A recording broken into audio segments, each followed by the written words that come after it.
two mothers, both grieving daughters who died tragically, came up with a horrifyingly insane plan for revenge. To them, letting the killer die legally by execution was far too merciful. He'd still die with dignity. That kind of ending could never bring peace or redemption to families who'd lost their children. What they wanted was for him to suffer every possible form of agony, to pay for his crimes through endless pain. 复活他。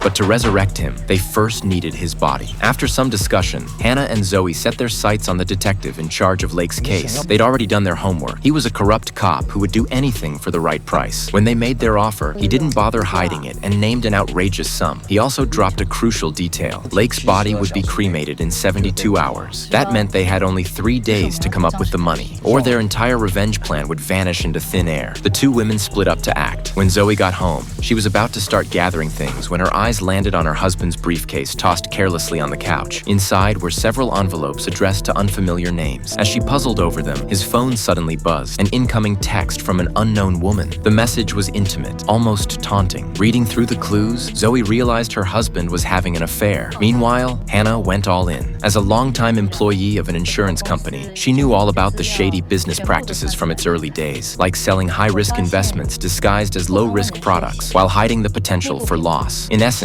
it was fraud, and Hannah knew exactly how to exploit it. Once the money was secured, they made a list of what came next: how to retrieve Lake's body after the resurrection, where to hide it, and how to keep control. That night, they began the first step, paying off the detective. The cop worked fast. After pocketing the cash, he quietly contacted the funeral home and swapped Lake's casket for another. The ashes handed to Lake's family later weren't his at all. Zoe already had the perfect hiding spot in mind, a long-abandoned warehouse she used back when she ran a small grocery store. It was tucked away, barely noticed. To the right was a friend's pharmacy. To the left, a nightclub that stayed loud till dawn. The only concern was how good the soundproofing was.